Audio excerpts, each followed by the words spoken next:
Hey, good morning, family. So, Reginald Martin here, Comedic Centered Living, where ancient wisdom meets modern awakening.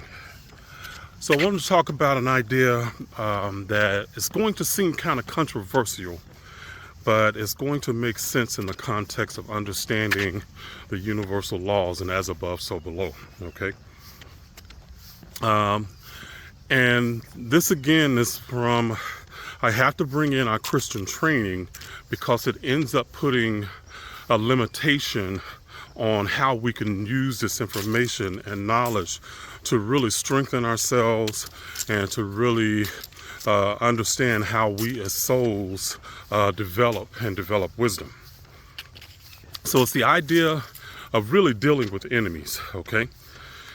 And a lot of times we deal with enemies in the context of it's something obviously that's bad. And I mean, as Christians, we automatically characterize them as evil, you know.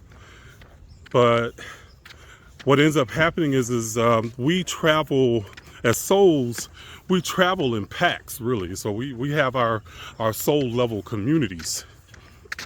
And so as we travel, usually we travel the souls that are closest to us.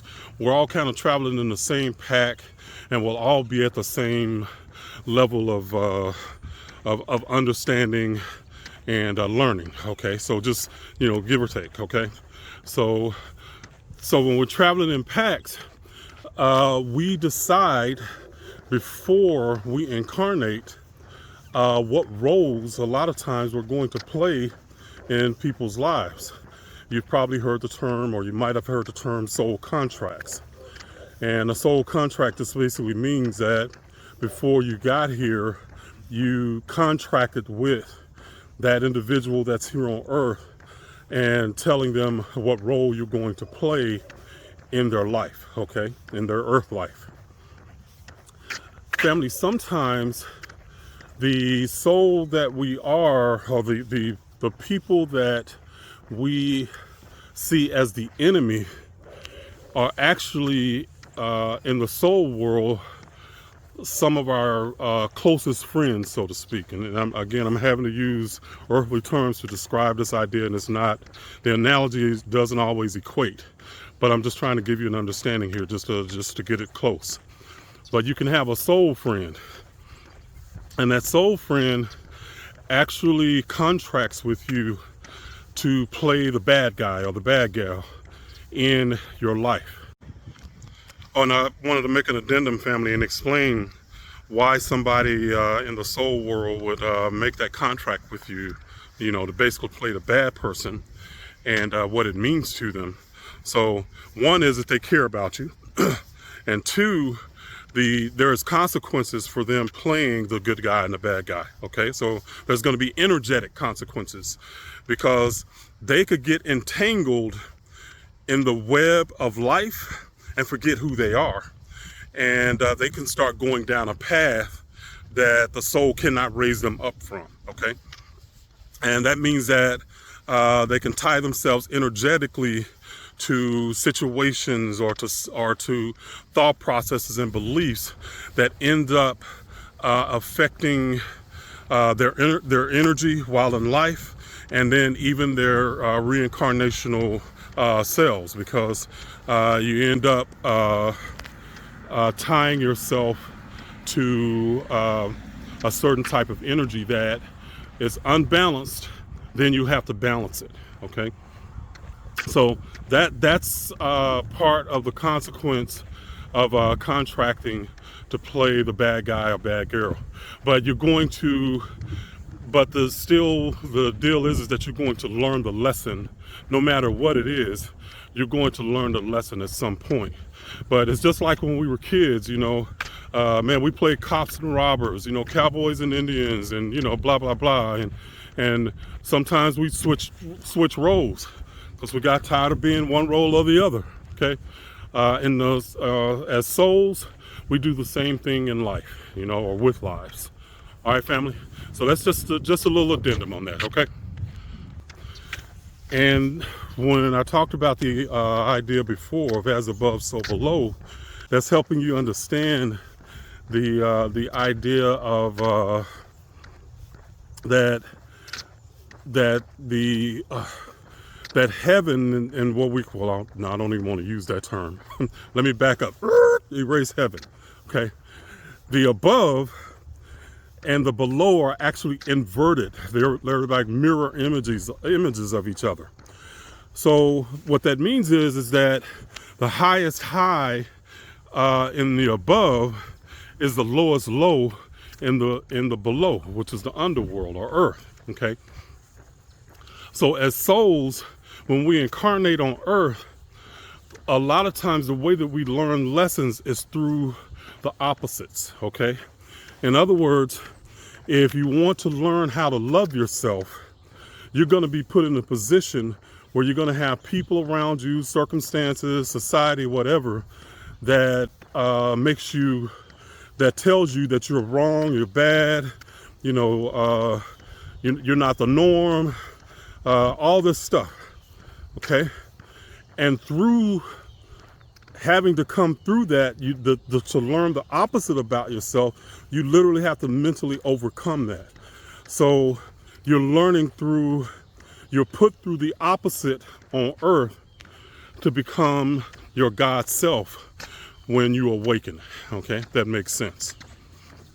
So enemies are not always enemies. Sometimes they are the catalyst to help you to spur you to make a change. Okay, and that's the way I've seen, and just the way that I view a lot of things that happen in my life, family, is that it's not meant to break me. It's meant to spur me, okay? It's meant to make me step up my game.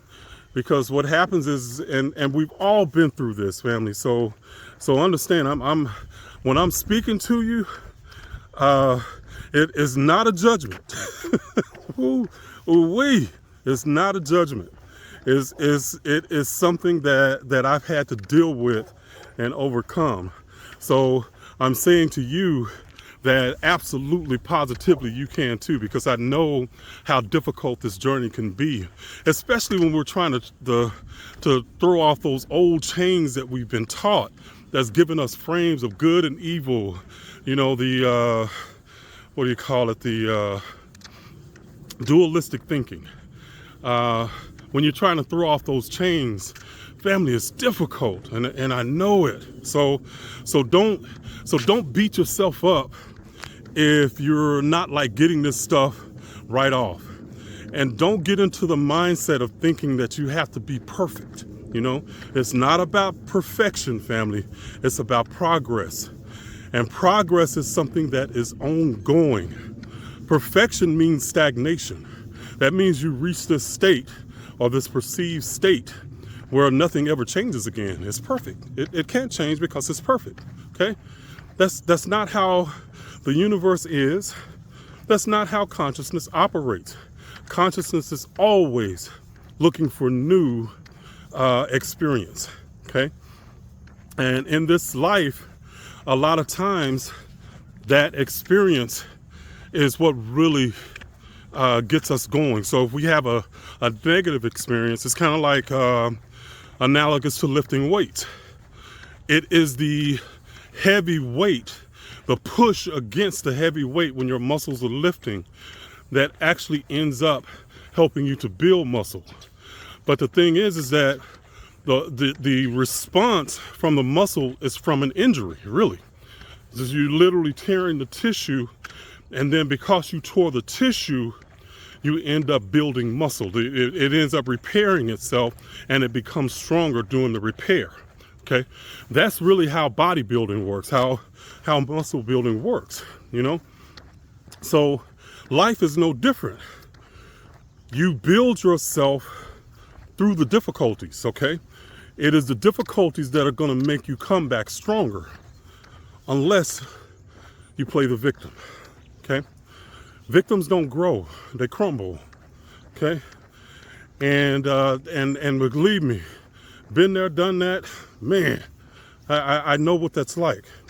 So, but I want to help just give you perspective here that in the soul world, sometimes the people, or I'm sorry, in this world, there are times that there are people that are placed here to help build you. They are the weights that build your consciousness, that build your stamina, that build your inner strength. Okay, and I never will forget. There was this company I worked for years ago. I was a manager, and I know I had a couple of higher ups that they were very negatively focused about managing people. And I know that one of my life lessons, past lessons, was an abuse in power, abusing my power.